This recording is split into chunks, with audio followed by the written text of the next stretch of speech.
সব কিছু নিখুঁত হতে হবে এমন কোনো কথা নেই। মাঝে মাঝে খুঁত থাকাটাও অনেক ভালো। তো হ্যালো ভিউয়ার্স, আসসালামু আলাইকুম। আমি নীলা আপনাদের সবাইকে ওয়েলকাম করছি নতুন আরেকটা ব্লগ ভিডিওতে। আজকের ব্লগ ভিডিওটাও একই রকম, প্রতিদিনের মতো কিছু কথা, কিছু গল্প আপনাদের সাথে শেয়ার করি। কথাগুলো যদি ভালো লাগে শেষ পর্যন্ত সাথে থাকবেন।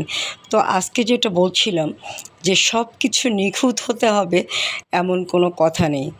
জীবনটা একটু অগোছালো থাকলেও মন্দ লাগে না, কারণ সব হিসাব যদি মিলে যায় তাহলে জীবন সুন্দর হয় না, বরং অসম্পূর্ণতার মাঝেও সৌন্দর্য খুঁজে নিতে পারার মধ্যই জীবনের আসল সৌন্দর্য লুকায়িত থাকে। আর তাই আমি আমার জীবনের এই অগোছালো জীবনটাকেই বা এই এলোমেলো জীবন থেকেই আমি আমার জীবনের সৌন্দর্যটাকে খুঁজে নিতে চাই। আমি আমার জীবনটাকে আমার মতো করে চালিয়ে যেতে চাই।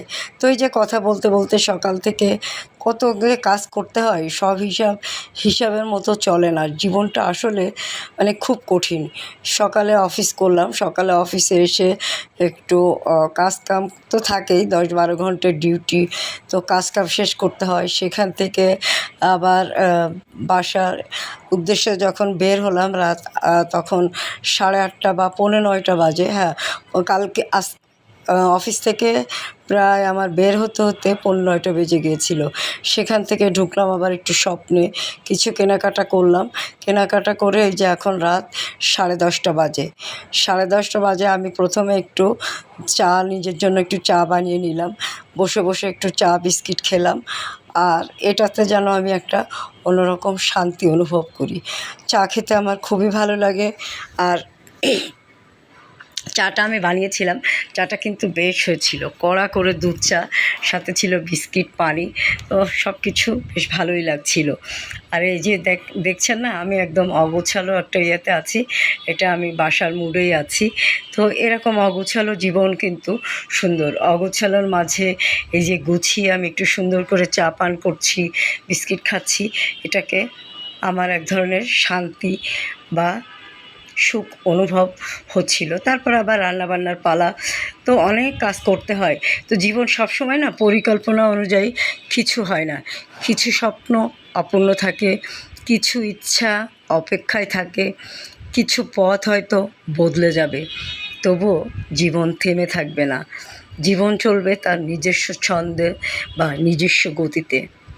নিজেকে সবসময় নিখুঁত প্রমাণ করতে হবে এমন কোনো কথা নেই, আর এর চেষ্টা করাটাও বোকামি। অনেক সময় এই যে নিজের জীবনকে যদি আপনি নিখুঁত প্রমাণ করতে চেষ্টা করেন, অনেকের বেঁচে থাকাটাই ভুলে যায়। কিন্তু মানুষ তো ভুল করবে, শিখবে, বদলাবে, আবার নতুন করে শুরু করবে। এটাই জীবনের স্বাভাবিক নিয়ম। আর এই স্বাভাবিক নিয়মের ভিতরে রান্না, খাওয়া, ঘর গোছানো, এগুলো সব জীবনের অংশ। এগুলো আপনি যখন যে অবস্থায় থাকেন আপনাকে করতেই হবে। ভালো লাগার জন্য এগুলো বেছে নিতে হবে। এই যে আমি কিন্তু কথা বলতে বলতে রান্না করেও ফেলেছি। কাঁচকলা দিয়ে ইলিশ মাছ রান্না করেছি, যদিও মাছটা একটু ছোটো, তারপরেও খেতে কিন্তু বেশ হয়েছিল। তারপরও নিজের জীবনটাকে একটু গুছিয়ে নিতে হবে। আর গুছিয়ে নিতে গেলে সুন্দর কিছু শাড়ি পরতে হবে। নিজের জীবনকে কখনো অন্যের মাপকাঠিতে নয়, নিজের শান্তি আর তৃপ্তির আলোয় দেখতে হবে। অল্প এলোমেলো, অল্প অসম্পূর্ণ, অল্প অগোছালো জীবনও অনেক সুন্দর হতে পারে, যদি সেখানে ভালোবাসা, কৃতজ্ঞতা এবং মানসিক শান্তি থাকে। আপনার মানসিক শান্তি বজায় রাখার জন্য বা ভারসাম্যটাকে ব্যালেন্স করার জন্য আপনি যদি মহিলা বা মেয়ে হয়ে থাকেন, অবশ্যই সুন্দর একটা শাড়ি পরবেন। আর সুন্দর কিছু শাড়ি নিতে গেলে অদ্রি ফ্যাশন অ্যান্ড লাইফস্টাইলের পেজ বা ইউটিউব চ্যানেল স্বপ্নচূড়ার সাথে থাকবেন। জীবন সুন্দর, জীবনকে উপভোগ করতে হবে। জীবন গোছালো, অগোছালো, এই দুটোর সংমিশ্রণেই জীবন। সবসময় যে গুছিয়ে থাকতে হবে এমন না, মাঝে মাঝে অগোছালোও থাকতে হবে, আবার মাঝে মাঝে গুছিয়ে পরিপাটিও থাকতে হবে।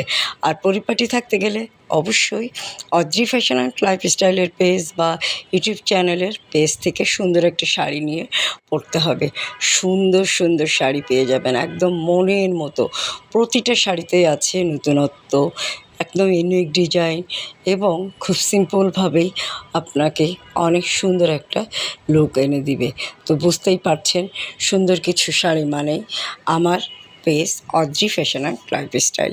তো আপনারা যারা আমার পেজটা ফলো করেনি পেজটা ফলো করে দিবেন, যারা চ্যানেলটা সাবস্ক্রাইব করেনি চ্যানেলটা সাবস্ক্রাইব করে দিবেন। ভালো থাকবেন, সুস্থ থাকবেন, সুস্থ সুন্দর থেকে সুন্দর একটা শাড়ি পরবেন। তো আজকে এই পর্যন্ত। আল্লাহ হাফেজ। আসসালামু আলাইকুম।